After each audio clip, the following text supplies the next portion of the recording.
deixe seu nome nos comentários para ser incluído na lista de oração. E também não esqueça o like, é muito importante para o crescimento do canal e a divulgação do vídeo. Curtam o vídeo, se inscrevam e aproveitem o conhecimento do nosso querido Divaldo Franco.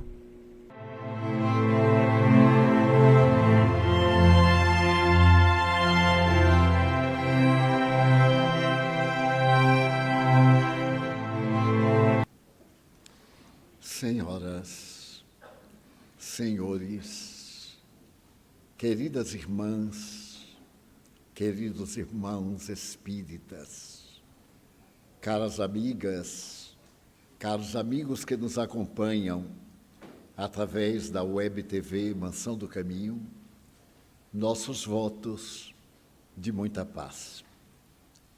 A mim me cabe notificar aos companheiros que frequentam nossa casa e que nos dão a honra de acompanhar-nos através da Web TV Mansão do Caminho, uma notícia muito agradável e, ao mesmo tempo, muito preocupante.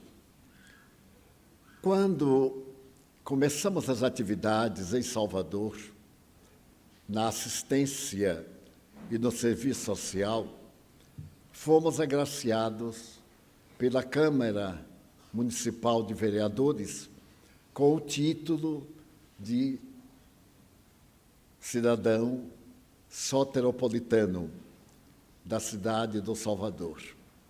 Àquela época, mais de 40 anos se passaram, eu tinha resolvido não aceitar qualquer encômio ou qualquer tipo de agradecimento desta ou daquela natureza. Trazia no meu consciente e no inconsciente profundo que a adesão a uma doutrina como o Espiritismo era, para o candidato, uma verdadeira honra. E como o candidato estava restaurando o cristianismo na Terra, essa doutrina de Jesus dispensa quaisquer manifestações gratulatórias, honoríficas, que destaque o indivíduo na sociedade. Porque é a doutrina da abnegação, da renúncia, da humildade, e que tem por meta a caridade. Naquela ocasião, quando eu fui agraciado com o título, eu indaguei pessoalmente ao Chico Xavier, pela sua experiência, ele era mais velho do que eu, 19 anos, o que é que ele me aconselhava?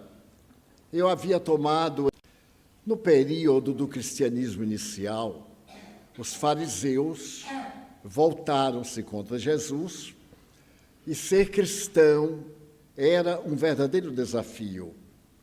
Mais tarde, o Império Romano, iniciando por Domício Nero, estabeleceu a pena de morte aos não idólatras e começou a perseguição que se prolongou durante quase 300 anos. Foi a partir de 313 da nossa era que o imperador ofereceu ao cristianismo uma oportunidade legal.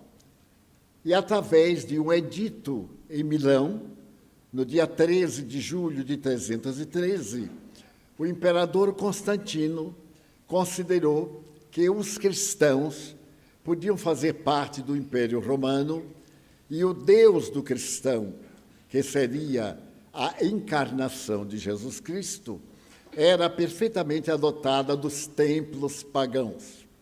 A partir daí, surgiu a Igreja Católica Apostólica Romana e conhecemos a história do cristianismo, mais ou menos, bem e mal contada, até os nossos dias. Dessa forma, ser cristão era um desafio, um desacato às leis, uma punição. Ser espírita era, de algum modo, não participar da correnteza da desorganização social, do desequilíbrio, e principalmente a diretriz de uma vida honorável, quanto possível, e, acima de tudo, modesta. O verdadeiro cristão é o irmão da natureza, é o Francisco de Assis dos dias contemporâneos. Mas, então, completava Chico, desde que nós possamos receber esse estímulo, que é uma forma de falarmos sobre o Espiritismo, na hora do agradecimento, nos recintos em que sejamos homenageados. Eu também, dizia ele, tenho sido homenageado com alguns títulos de cidadania, e Emmanuel me orientou para que eu os recebesse, a fim de propagar o nome do Espiritismo, porque me homenageando, homenageava naturalmente, por causa da doutrina a que me vinculo. Pareceu-me muito lógico e eu aceitei. Aceitei, passaram os tempos e desde o primeiro, em plena corte da Câmara de Vereadores, eu disse que não merecia o título, porque trabalhar no bem é bom para quem trabalha. Não estamos fazendo nenhum favor à sociedade. É como diz hoje a psiquiatria, é necessário apagar a nossa sombra. Carl Gustav Jung escreveu com muita propriedade: a sombra, que são nossas más inclinações, é uma dama vestida de negro que chega e bate em nossa porta. Deixemo-la entrar. Não nos oponhamos à sombra, quer dizer, às nossas paixões, mas procuremos diluí-las a ponto de atingir o estado luminoso. Essa palavra é derivada do latim numen, uma luz interior. E o próprio Carl Gustav Jung, para poder dar acesso à sua sombra, ele teve uma depressão durante 3 anos, que o levou ao fundo do poço, do qual ele saía para poder lançar a chamada psicologia analítica, essa terceira força em psicologia. Então, eu sempre dizia, no momento do agradecimento, que eu aceitava a lembrança do meu nome, a alegria de estar ali, mas não a homenagem. A homenagem eu transferia para o Espiritismo, porque se não fosse o Espiritismo, eu não estaria ali. Então, é o Espiritismo que merece. Em algumas cidades do interior, eu oferecia aos espíritas locais, que tiveram a coragem de abrir um centro, de desenvolver atividades, e aquelas de caráter federal, eu dediquei a Allan Kardec, que teve a coragem, no século XIX, de lutar contra a intolerância, as perseguições visuais, legais, as situações embaraçosas.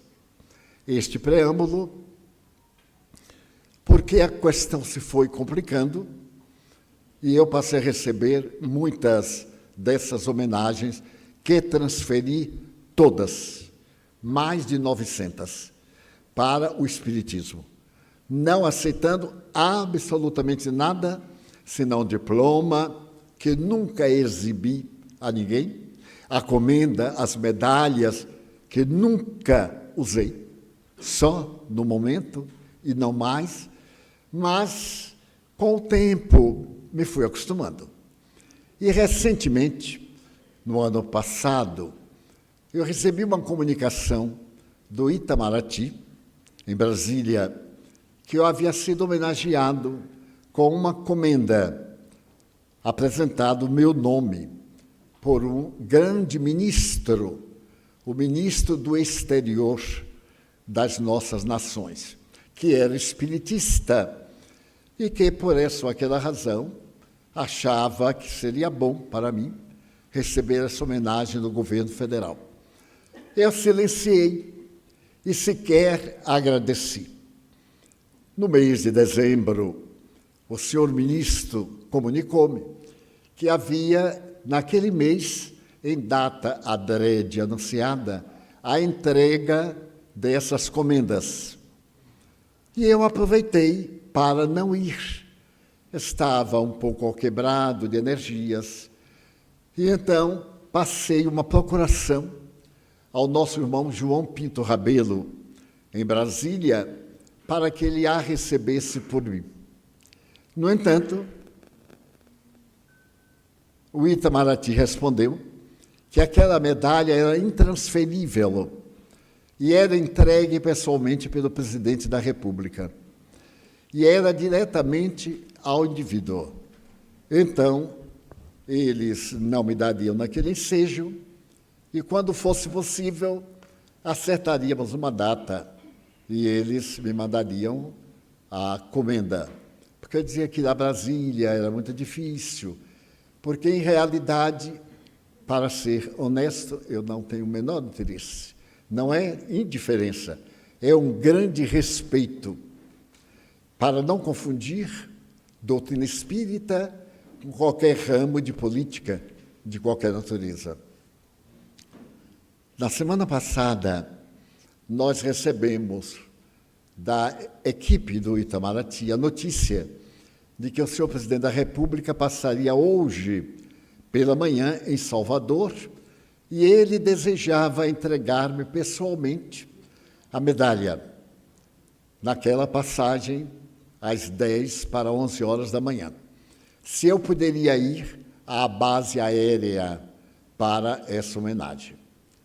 Então, eu meditei muito e, através da doutora Maria Piedade, nossa desembargadora, que trabalha em nossa casa e foi a intermediária, eu meditei e disse, pois não, eu aceitava a deferência de sua autoridade máxima do país, honrar-me com uma oportunidade dessa, mas que desde já eu avisava que ia transferi-la, porque reconhecia não merecer a medalha Rio Branco, que é considerada a mais alta medalha civil do Brasil.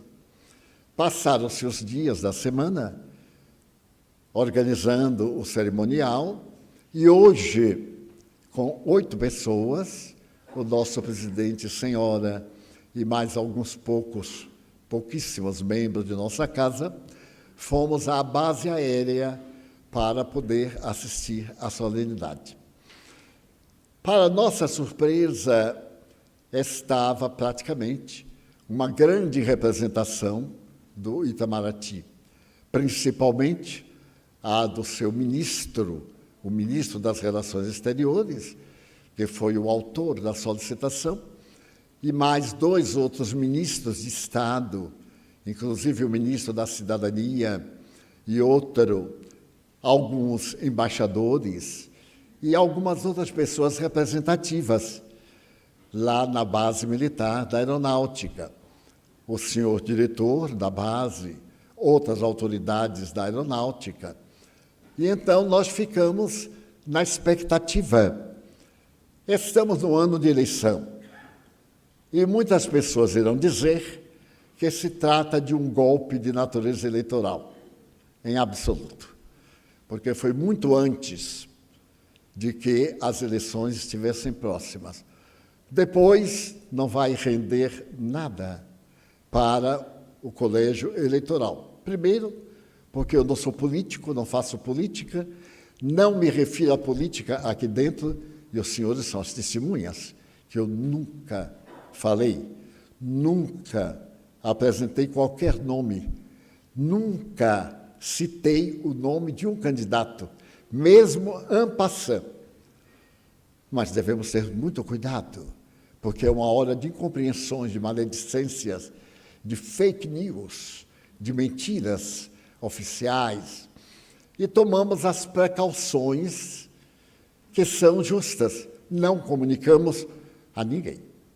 Temos amigos no país todo e um pouco fora, e não dissemos, com uma única exceção de uma grande amiga no estado de São Paulo, comuniquei-lhe carinhosamente, porque sabia da sua alegria, e mais ninguém soube, então não vai dar nenhum lucro, não vai dar resultado.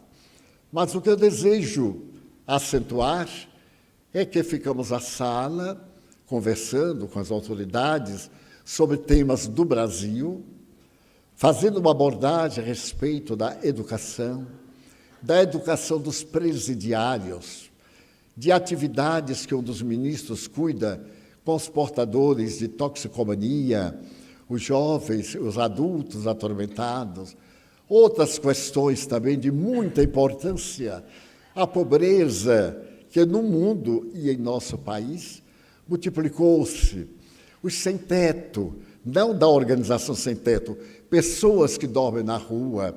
A cidade de São Paulo triplicou o número de indivíduos que dormem nas ruas. Aqui na cidade de Salvador, de crianças abandonadas, etc.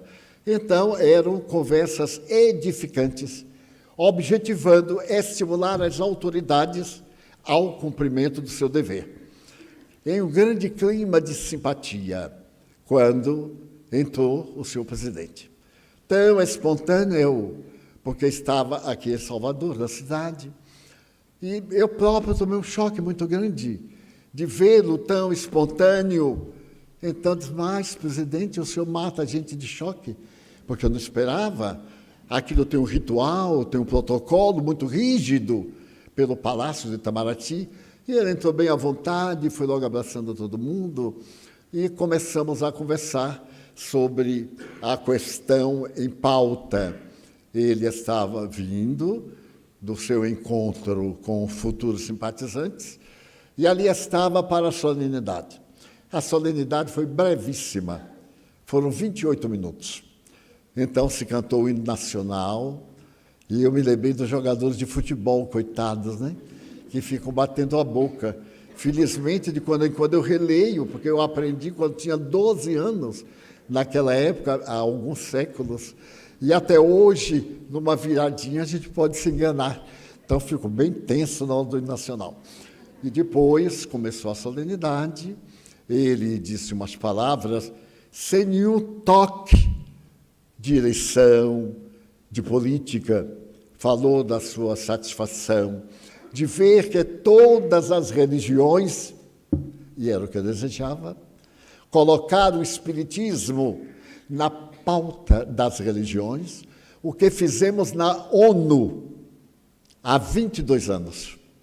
Em plena ONU, que não reconhecia o espiritismo como religião, nós estivemos, proferimos conferências no Waldorf Astoria, no grande salão, no salão da ONU, mostrando que o espiritismo é religião.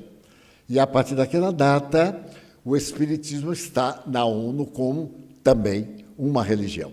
Os senhores perguntaram, isso é importante? Sim, pelo respeito que nos devemos uns aos outros, ao direito de liberdade, ao dever que é uma decorrência natural do cumprimento dos nossos compromissos imediatos. E logo depois, ele assinou o diploma com uma caneta Big, Não era de ouro, não, era Big mesmo, essa que a gente vende ali na porta do supermercado. E eu digo, meu Deus, eu não trouxe a minha canetinha. Ela tem um brilho, mas é falso. É aquele ouro, besouro. Mas nos surpreendeu que todas as autoridades estavam com a Big. Então está na moda, eu vou ver se vocês me arranjam uma Big Store para poder assinar. Mas num clima sem protocolar, sem aquela exigência que é feito em todos os atos.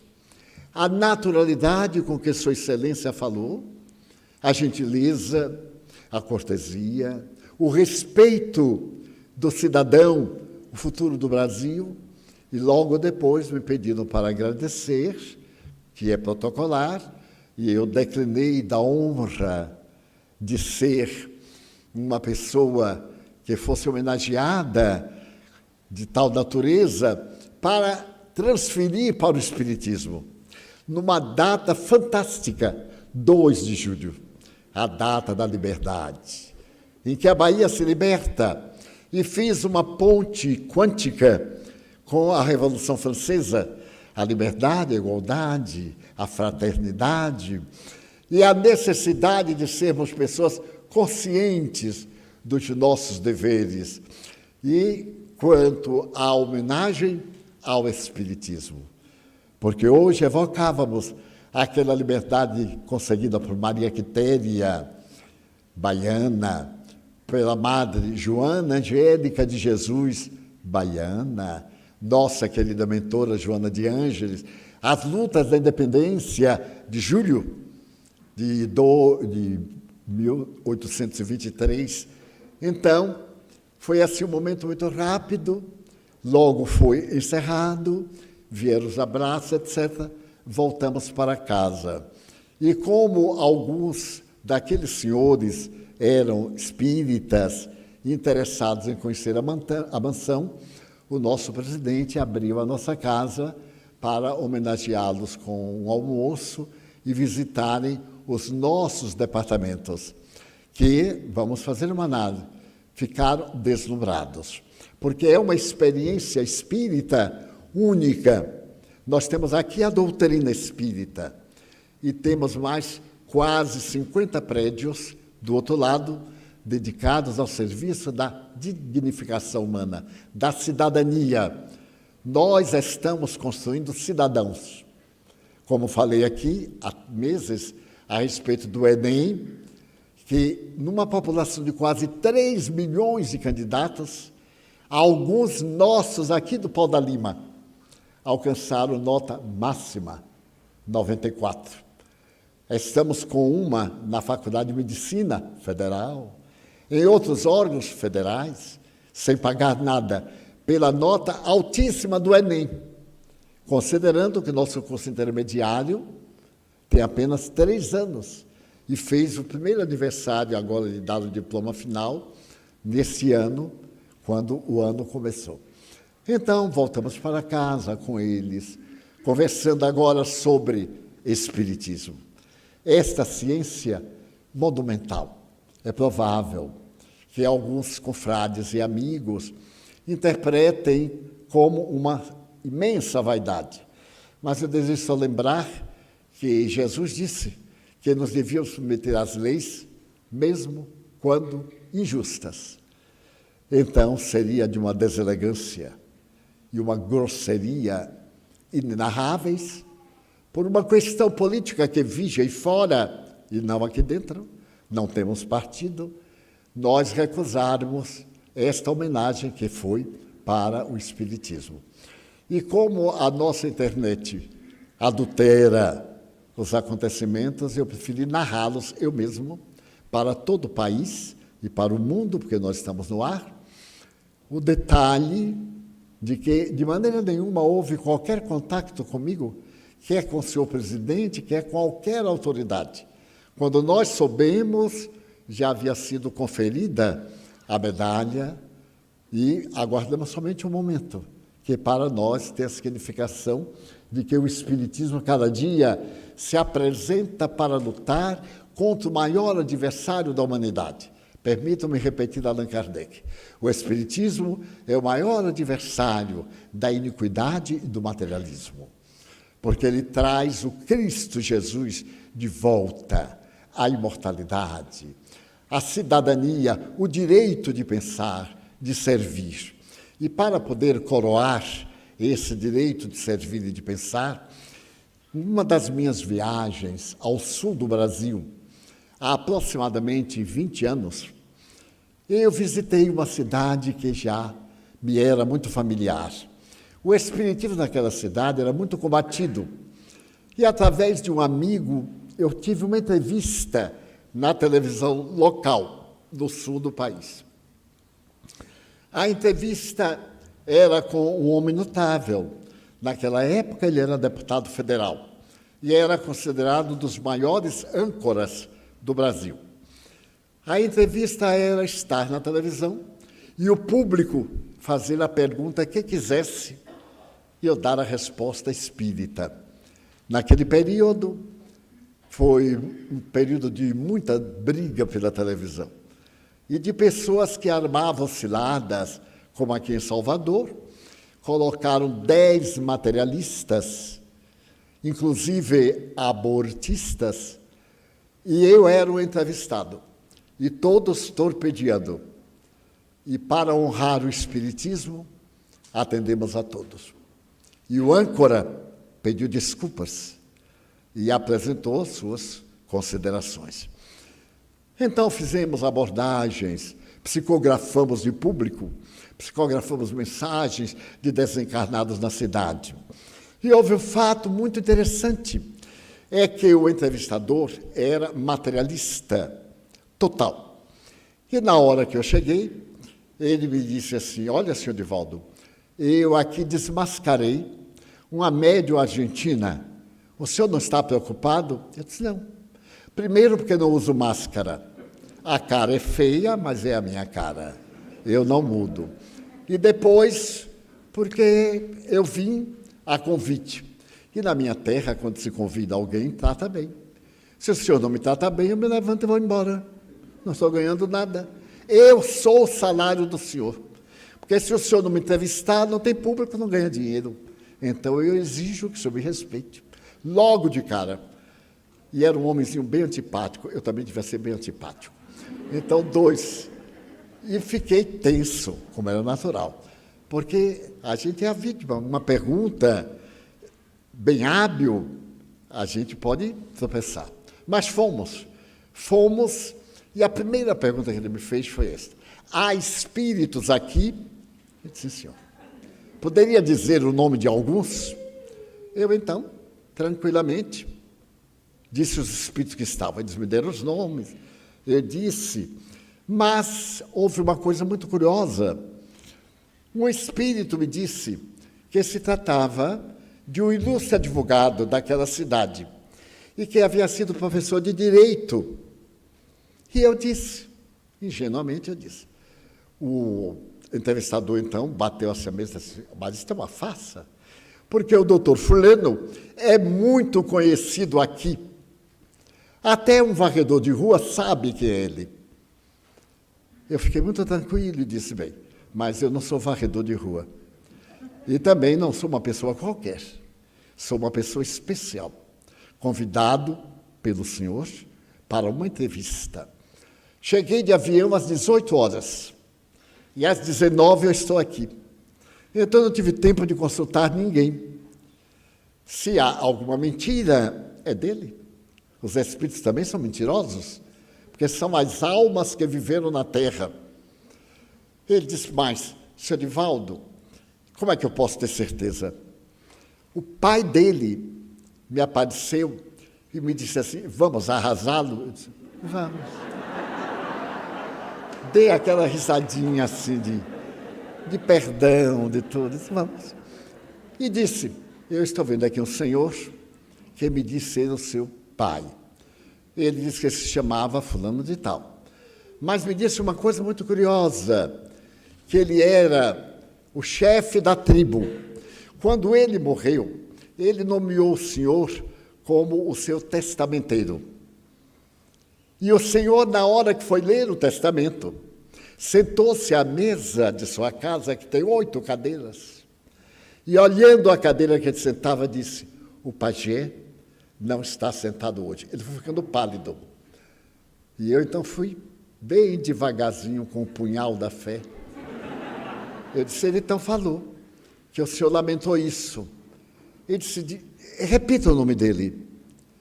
Eu repeti.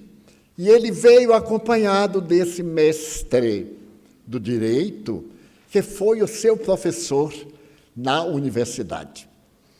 Ele disse, mas, senhor Divaldo, tem que ter uma explicação. É a que eu estou dando. O senhor pode querer outra explicação, mas esta é que eu estou dando, que é a verdadeira. Eu só desejava saber se o nome de seu pai está correto, se houve isto. Ele disse, senhor Divaldo, nossos... Aí pediu os anúncios. Eu digo, não é nada. Mas quando estava assim, cara a cara, eu digo, o senhor pergunte agora o que quiser, mas na volta o senhor tem que dizer se eu falei a verdade ou a mentira. Ou então eu digo, levanta e vou embora. Enfrentei o cara de pé. Ele disse assim, mas eu estou embaraçado, porque isso tudo é verdade. Mas papai morreu. Eu disse, por isso que ele veio. Se ele estivesse em casa, não vinha. Estava assim o estúdio. Então, o professor de Direito veio e disse assim, olha, Edivaldo, vamos acabar com essa discussão. Diga-lhe que no segundo ano de Direito, ele perdeu a minha cadeira. E como ele estava com um programa muito grande em Brasília, ele veio me pedir se eu poderia, com os colegas, enfim, promovê-lo. E como legalmente eu poderia fazer, era uma questão de aumentar 1.000 pontos na nota, eu não recusei e dei-lhe a nota. E hoje ele é advogado porque eu ajudei. Eu fiquei contentíssimo. Eu disse assim, meu amigo, o seu professor está me dizendo uma coisa muito íntima. Se o senhor quiser, eu digo perante todos. E se não quiser, eu lhe direi particularmente. Ele disse, é coisa muito séria. Eu digo, sim, senhor.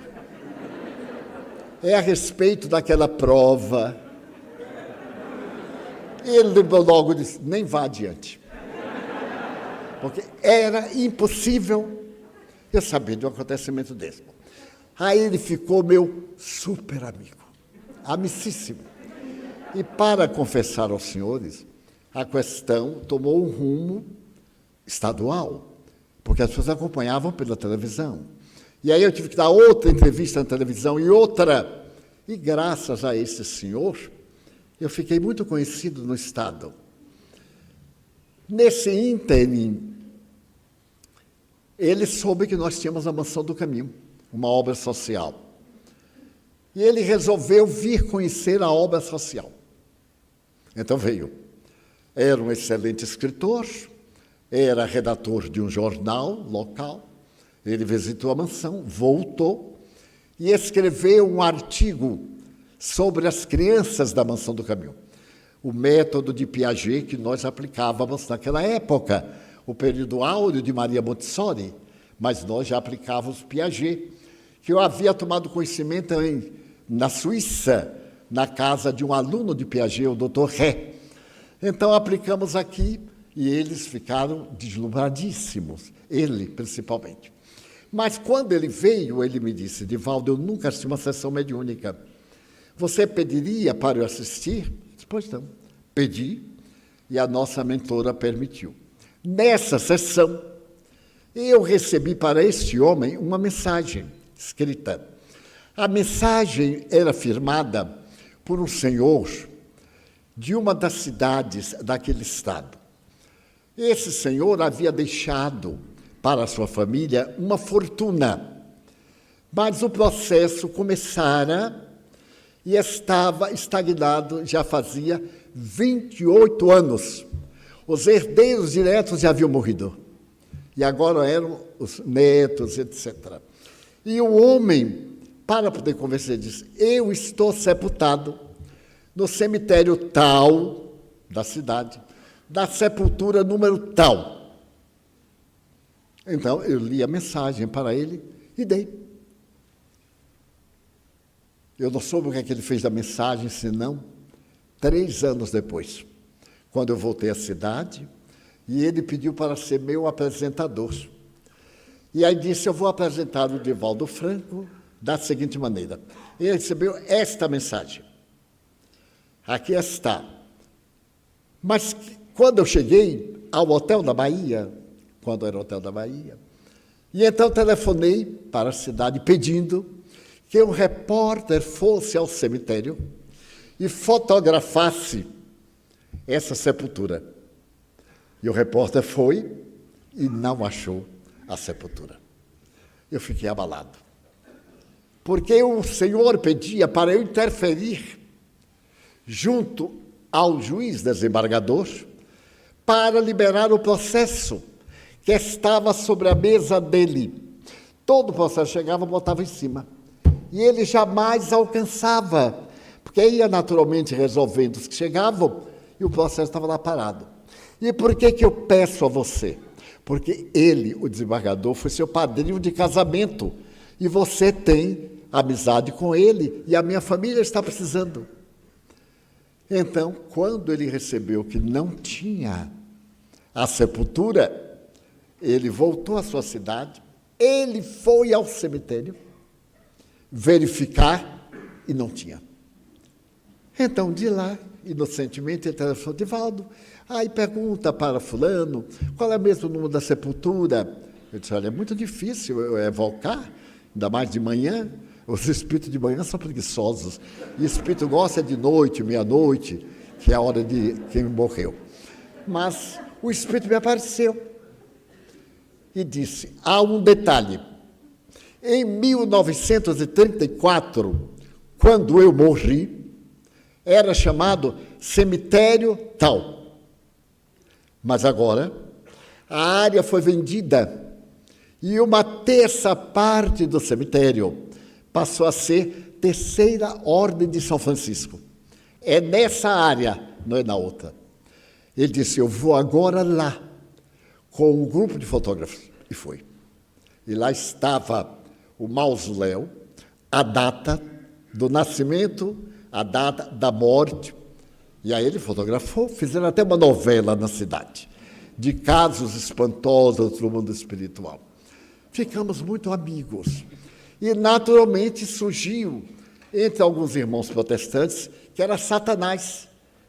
Eu acho o nome assim tão superado, né? Satanás. Coitado, ele já perdeu tanta oportunidade.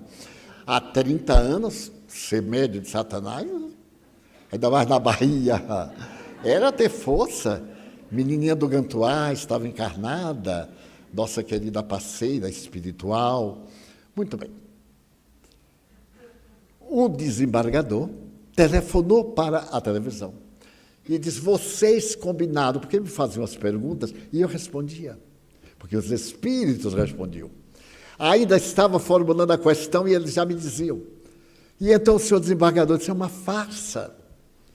Vocês combinam e está fraudando o nosso estado e outros estados que alcançavam a televisão. Foi uma coisa muito séria. O senhor desembargador dizia o seguinte: eu contratarei um teatro e os dois irão comparecer e nós perguntaremos na hora: aceita o desafio? Eu disse: para mim, tanto faz ser um teatro como uma cabana, que for, pode contratar o teatro. Aí contrataram para o domingo, um teatro muito grande da cidade. E eu perguntei: como é que será? Todo mundo vem para o teatro e faz pergunta por escrita na hora, todo mundo vendo e o senhor responde. Muito bem. Então fomos. Foi uma perturbação que vocês calculem, gente, porque o povo adora uma briga dessa, né? Vamos ver quem vai ganhar. Alguns espíritas dizem assim: Divaldo, tenha muito cuidado. Eu digo: qual é o cuidado que eu vou ter? Vai depender da pergunta. Você diga ao povo que essa pergunta fácil: quantos anos eu tenho, como é meu nome. Mas é sério, não é? Eu digo: não sei, vamos ler. Chegou o momento e começou a coisa. Vinha um papelzinho escrito na hora, as pessoas passavam, eu de longe, numa cadeira. Por fim, levantou o desembargador e disse que era melhor verbal. Eu digo: verbal é mais difícil porque é uma questão de entender. E a pessoa faz uma pergunta muito longa, termina no fim nem perguntando. Mas vamos lá. E perguntaram, e de repente uma senhora levantou-se e disse: minha filhinha desencarnou. Poderia pedir a doutor Bezerra notícias dela? Doutor Bezerra estava presente, é óbvio. Eu perguntei: como é o nome da criança? E a data do óbito, é só o que eu pergunto. Fulano, tal data. Doutor Bezerra me diz: ela já recebeu uma mensagem que eu escrevi através de Chico Xavier. Eu então disse: a senhora já recebeu uma mensagem do próprio doutor Bezerra através do Chico Xavier. Ela ficou comovida. Eu digo: mas seu filho está presente. Ele foi vítima de um acidente de automóvel. E ele está me dizendo que a senhora esteve no local e não achou uma corrente que o cadáver perdeu. Depois do acidente, ele foi jogado numa parede, a corrente está ao pé da casa número tanto. Ela ficou espantada. Eu digo: a senhora anota e amanhã a senhora vai verificar e dá o recado aqui ao nosso representante, ao nosso dirigente. Neste momento, já eram 4 horas, e o povo quer mais, porque saíam uns, chegavam outros. Tudo isto para chegar no que eu vou contar agora. Terminamos. Para eu poder sair, foi necessário sair carregado pela polícia, para ver as situações que nós ficamos. Veio a senhora que fez a pergunta da menina, e então ela me disse: Edivaldo, o senhor me dá 1 minuto? Eu digo: minha senhora, eu estou aqui há 4 horas. Mas são 10 minutos. Eu sei que quando pede 10 minutos, são 5 horas. Quando pede 1 minutinho, são 3 horas. É natural, 1 minuto. Está bem. Ela disse: seu Edivaldo, esse é o meu marido. Era um senhor de uns 50 anos, um semblante muito triste, ela também um pouco melancólica. Seu Edivaldo, a nossa vida está neste pedaço de papel. Nós somos casados há vários anos. Eu sou psicóloga. Meu marido é negociante internacional. E nós temos uma família linda, 4 filhos homens. E o nosso sonho era ter uma filha. Então, tentamos. E Deus nos abençoou, mandando uma filha querida, Elizabeth, o nome da nossa filha. Ela veio e era um anjo. O senhor imagine que o amor dela pelo pai e vice-versa era de uma forma que comovia. Meu marido adorava. Nesse ínterim, ele se transferiu do interior para aqui a capital, nos transferimos, porque os negócios dele no exterior multiplicaram-se e aqui estava mais perto do aeroporto. E a minha filha pediu que ele nunca nos abandonasse. E meu marido pegou-a e olhou para ela e disse: filhinha, a vida na terra é muito difícil. Eu adoro sua mãe, adoro você, seus irmãos, mas eu sou um homem frágil, sou uma criatura humana. Vou lhe pedir uma coisa, minha filha. Se eu cometer algum deslize, você não sabe o que eu estou falando, ela estava com 4 anos, e você não me puder perdoar, pelo menos me desculpe. Ora, pediu uma criança de 4 anos, a diferença entre perdoar e desculpar, mas ele pediu. E ela disse: eu desculparei, papai, e perdoarei. Nesse ínterim, eu notei meu marido um pouco diferente. E um dia eu lhe perguntei o que é que estava acontecendo em nosso relacionamento. Eu o achava melancólico em casa, nunca me tratou mal. E percebi que ele estava algo apaixonado por outra mulher. Então, eu lhe falei com franqueza: nós nos amamos sem rebuços. Se você está saturado de mim, podemos divorciar-nos. Eu o amarei sempre, mas não quero criar um problema para a nossa família, nem para você. Ela contando, e ele em pé. Não são palavras exatas. Ele então me disse: é que eu tenho que lhe pedir perdão. Mas perdão de quê? Eu estou amando outra mulher. Eu quero lhe pedir um favor. É uma loucura. Eu estou sob uma força do mal, absolutamente telementalizado. Quando eu penso na criatura, eu enlouqueço. Então eu quero lhe pedir para não separar de mim, porque isso vai passar. Eu ficarei morando em casa, porém, aos sábados e domingos, eu irei para outra casa. E você dirá: meus filhos, eu estou fazendo uma viagem.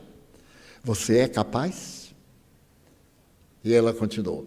Eu olhei para aquele homem a quem eu dava minha vida, chorando, e disse: não sei se serei capaz, mas podemos tentar. E a partir daí, aos sábados, pela manhã, ele viajava para outra casa. Mais ou menos um mês depois, ele disse: fulana, vou lhe pedir muito mais. Eu vou lhe pedir para passar a semana com ela. E sábado e domingo eu virei estar com a minha família. Você aceita? Eu aceito. Se isto lhe torna calmo, eu aceito. E então, um dia, o nosso filho, que tem 16 anos, disse: mamãe, eu vi papai no automóvel com outra mulher. Eu disse: em absoluto. Seu pai não faria isso. Mamãe, eu conheço a mulher. Levo você lá. Meu filho, são amigos. Enfim, contornei a situação. Agora, Deus sabe como eu contornei a situação. Por fim, 3 meses após a primeira narrativa, ele me disse: fiquei bom. Passou. A loucura passou. Você me perdoa? Você me aceita agora o lar normal? Eu olhei para ele e disse: você é de um egoísmo. Eu sou de plástico. Não tenho sentimento. Você acha que se eu lhe pedisse para ir para a casa de um amante por uma semana e voltasse sábado e domingo, o que é que você me diria? Então você me pedir agora para lhe receber como se nada tivesse acontecido? Não posso. Tudo o que você quis, eu pude. Agora, para mim, você é um estranho. Não é o homem que eu conheci. E aí ela contava como falou a mágoa que ela aguentou 3 meses. Ele disse: mas eu estava louco. Dê-me uma chance. E ela lhe disse: conquiste-me novamente. Vamos começar a namorar, para ver se no fim eu me casarei com você. Seu Divaldo, ele me reconquistou. Ele me reconquistou totalmente. Totalmente. Voltou a ser aquele homem que era antes. Tudo voltou ao bem. A nossa filhinha estudava aqui no jardim de infância. E era ele quem a levava. E a babá ia buscar à tarde, depois da atividade. Certo dia, quando a babá foi buscá-la, o encarregado da entrega disse assim: o doutor fulano mandou buscá-la. E a babá disse: mas como mandou buscá-la? Aqui tem um documento que só entregava a ele ou a mim. Ah, mas nós entregamos a uma senhora que estava vestida desta forma. Ela apresentou um bilhete, assinado por ele, e nós entregamos. A babá disse: ela foi sequestrada, porque a família é muito rica. Correu para casa e disse: ah, senhora, ela me disse. Eu enlouqueci. Saí correndo pela rua, fui ao jardim de infância, depois pegamos o carro, fomos ao escritório, abalamos a cidade. A polícia de imediato tomou providências nos veículos, no aeroporto, nas rodovias, fomos para a televisão. Não maltratem nossa filha. Peçam quanto querem, eu darei o que quiserem pela minha filha. Nada, nada. Seu Divaldo, eu enlouqueci. Tive que ser internada para fazer uma terapia de sono. Quando eu acordei e me fui reabilitando, vim saber que a nossa filhinha fora raptada e encontraram o seu cadáver, a cabeça decepada com a machadeta no montão de lixo. Então, a polícia começou a verificar e constatou que foi a amante dele. Quando ele saiu, e ele saiu por causa da filha, pelo amor da filha, ele não podia viver sem a filha, e naturalmente o afeto normal. Então, eu enlouqueci.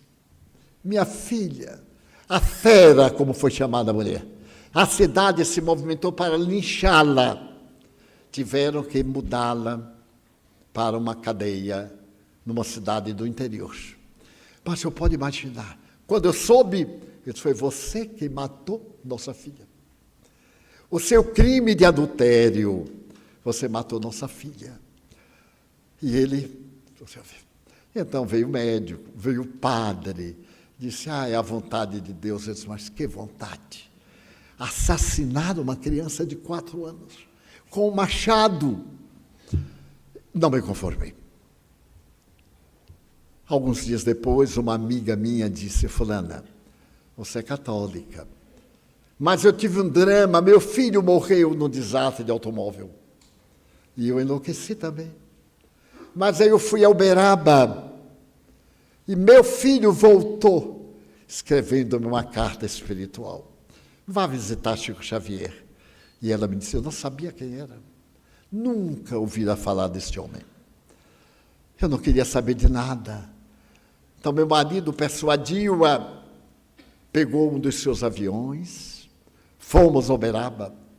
Mas quando chegamos, Chico atendia sexta-feira.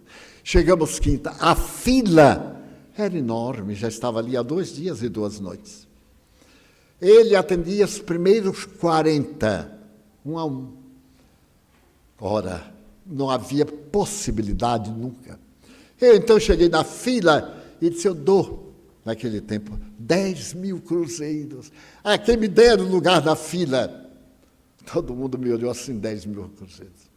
Imagina se o dinheiro dela vai comprar essa oportunidade que nós temos de receber uma mensagem do nosso filho. Uma senhora que estava no 3º lugar perguntou, de que morreu sua filha? Eu disse, assassinada, tome meu lugar. Meu filho morreu de acidente de moto, fique no meu lugar com a ficha. E ela ficou. Teve a oportunidade de falar ao Chico. Quando ela chegou ao Chico, ele estava sentado, anotava os nomes, e então disse assim, Chico, ele disse, minha filha, sua mãe, Dona Eulália, está me dizendo que Bebete está muito bem. Bebete está ainda dormindo como um anjo. Sente-se ali. Já isso, eu só faltei gritar. Como é que ele sabia? Ele disse que era mamãe. Deu o nome que mamãe estava dizendo isso. E eu me sentei. Aguardei a reunião que terminou às 3h da manhã. E na hora final, quando ele começou a ler as mensagens, então ele disse que tem uma mensagem de Bebete para seus pais, fulano e Beltrano. Ele não perguntou o nosso nome. E aí ele leu. A mensagem dizia mais ou menos assim, agora, seu Divaldo, o senhor leia a mensagem. Eu peguei o papel, que eu conheço, o papel de jornal que o Chico escreve, ou escrevia, e li. Ela disse assim, mamãe, não fique triste. Eu estava na porta, quando chegou uma senhora muito bonita, com um vestido azul no carro, e disse, Bebete, papai mandou buscar você. Entregou um papel, e eu me sentei na frente com ela. Ela me deu um bombom, e eu dormi. Quando eu acordei, eu estava com vovó, Eulália, e ela dizia, Bebete, você veio morar aqui agora comigo. Eu não entendi nada, só disse, eu quero mamãe, eu quero papai. Vovó Eulália disse, tenha paciência, nós vamos encontrá-las. Então, mamãe, se alguém pensa que me matou, se engana, porque eu estou viva. Mas não posso falar muito, mamãe. Eu estou transmitindo ao doutor Bezerra de Menezes o que eu quero dizer. Mamãe, fique em paz. Papai não tem culpa. Papai, você me perguntou, se algum dia eu cometer um erro e você não for capaz de me perdoar, pelo menos me desculpe. Papai, eu lhe desculpo, eu lhe perdoo. A vida é muito bonita, tá? Bebete. Aí a senhora me deu para ler, chorando, as pessoas em volta, todos nós, chorando, e ela disse, seu Divaldo, a minha filha está viva, e eu não sei o que fazer. A criminosa ainda não foi julgada, a fera, como foi denominada. Eu não sei o que fazer. Eu disse, olha, eu terei que pensar, não é assim tão fácil. Mas, e a mágoa que eu tenho do meu marido? Eu digo, não se justifica. O verdadeiro amor não dá espaço para a mágoa. É claro que nós sentimos a dor. Mas ele lhe disse várias vezes que estava louco. Não era louco, ele estava obsidiado. por algum inimigo do passado com quem ele teve relacionamento com essa criatura. Dê-lhe uma chance, porque ele não vai aguentar essa pressão muito tempo. E a senhora pode agora chorar Bebete e começar a chorar por ele também. Tenha cuidado. Assim na vista. Ele me deu um abraço, despedimos-nos. Daí a poucos dias ela me telefonou, agradecendo que estava se recuperando. Uns 2 ou 3 meses depois, eu estava psicografando, quando entra a menina, acompanhada da avó desencarnada. E diz: Divaldo, eu quero escrever para a mamãe, porque hoje é dia do meu aniversário. E ela pôs muitas velas acesas lá da minha sepultura. Eu quero dizer a ela que, ao invés de me dar velas, que ela dê pão às crianças abandonadas. Eu digo: pois não, agora você tem que me dar o telefone, porque eu não sei. Ela deu, eu telefonei, narrei. Os senhores podem imaginar a alegria do casal. Realmente era aniversário de Bebete. E assim ficamos amigos. Nesse ínterim, ela conseguiu superar todo o trauma ao lado do homem amado. Ele sublimou-se. Não podemos atirar a primeira pedra nem a última pedra. Às vezes não atiram a primeira, mas atiram a última. Não, compreender que nós somos frágeis. E que esses equívocos na área sexual, da fidelidade, na área da amizade, essas coisas que nós levamos tão a sério, devem ser envoltas em compaixão. Se não puder amar, tenha compaixão. Ódio, nunca. Porque tem uma causa remota. Naquele relacionamento a 3, não era a primeira vez. Tinha uma causa remota. Para encerrar, este fato notável de Francisco Cândido Xavier e do Espiritismo, o casal ergueu uma creche muito grande na capital. Deu o nome de Bebete. E na última vez que nos encontramos, há uns 5 anos, quando eu estive lá, eles haviam construído uma escola profissional para crianças, mais ou menos na faixa dos 10 anos, a escola elementar, a escola primária e uma escola profissional. Uma outra creche no interior, na cidade em que Bebete havia nascido, também uma creche em homenagem a ela. Então, quando eu estava recebendo a comenda e falei sobre o Espiritismo, lembrei-me de todas essas intercorrências. A doutrina que nos dá vida, que não há nada que o amor não solucione, não há nada que a ternura não aplanhe. O Espiritismo é uma ciência que explica por que estamos na Terra, as nossas deficiências orgânicas, emocionais, psíquicas, as obsessões, a miséria econômica. Querem ver outra muito dolorosa, a carência afetiva. Quanta gente solitária, quantos que estão a sós, a 2, casado, com um companheiro, uma companheira, porém a sós. Está ali um outro corpo, mas não aquela alma que planifica. E é essa busca da alma, que vulgarmente se chama alma gêmea. Não há alma gêmea, não há almas metades, há almas afins, que seriam gêmeas no ideal do sentimento. Quantos de nós estamos procurando esta alma afim? Uma lenda chinesa diz que quando nós completamos 30 anos, principalmente as mulheres, nós atravessamos a ponte do destino. Ela é toda feita de cristal. Por baixo passa o rio da felicidade. E quando a mulher dos 30 anos vai subindo, a divindade, às vezes com ternura, manda que do lado oposto venha um homem que está buscando a felicidade. Na perna direita da mulher que vai atravessando, há uma corrente de cristal com uma abertura. E naquele momento choca-se com a que está na perna do homem e liga. É a sua alma fim, a sua alma gêmea. Então, quem tiver aqui 30, ou 60, ou 90, não desanime. Dê uma olhadinha na perna para ver como é que está a corrente. E se a mola não estiver aberta, abra, por favor. E fique receptivo ao amor de Deus nestes dias tão conturbados da humanidade. Esta é a mensagem do Espiritismo para nós. Você ama? Ah, sim. Ame mais. Você tem mágoas? Sim. Apague-as. Elas nos fazem mal. Nos adoecem, trabalham o nosso sistema imunológico, abrem espaços para o câncer.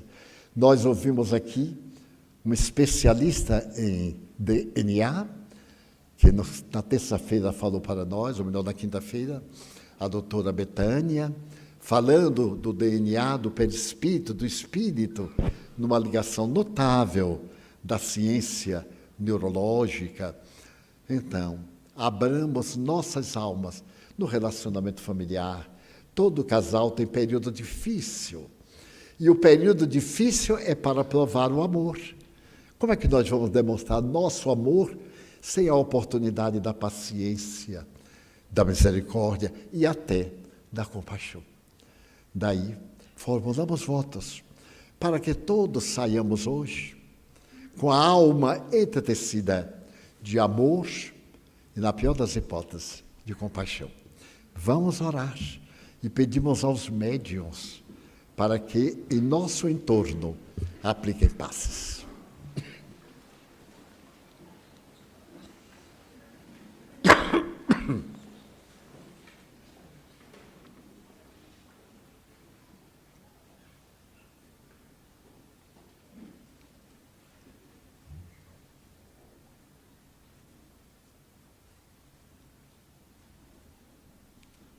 Senhor e Mestre Jesus, compadece-te de nós e ajuda-nos na tua incomparável misericórdia. Tu que conheces a cada um de nós em suas próprias necessidades, enriquece-nos de luz, de paz, para podermos vencer os obstáculos que se apresentam em toda parte. Nós te pedimos, pelo nosso lar, nossa família, aqueles a quem amamos. Também te pedimos por aqueles que não nos querem bem e nos perseguem. Suplicamos-te pelos suicidas, os irmãos que saltaram ao abismo sem solucionar o próprio drama.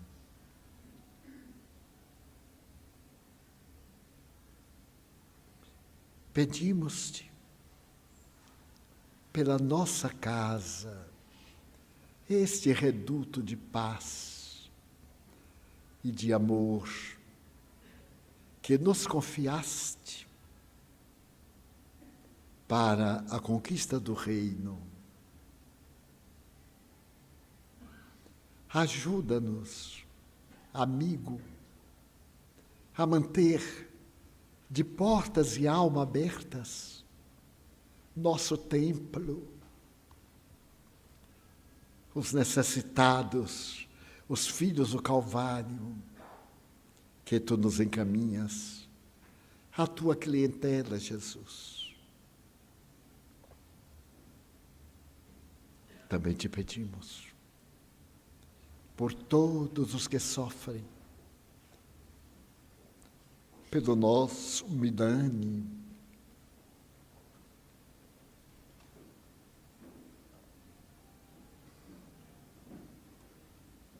por aqueles que nos dão seus nomes para orarmos por eles. Abençoa nossa água, tonificando-a, dá-nos tua paz, a paz do coração, a paz no lar, a paz na terra. Agradecemos-te, Senhor, este dia, esta noite. E em nome de Deus, da Mãe Santíssima da Humanidade, em nome dos Espíritos bons e do teu nome, encerramos a nossa reunião, formulando votos de muita paz para todos. Está encerrada a nossa reunião.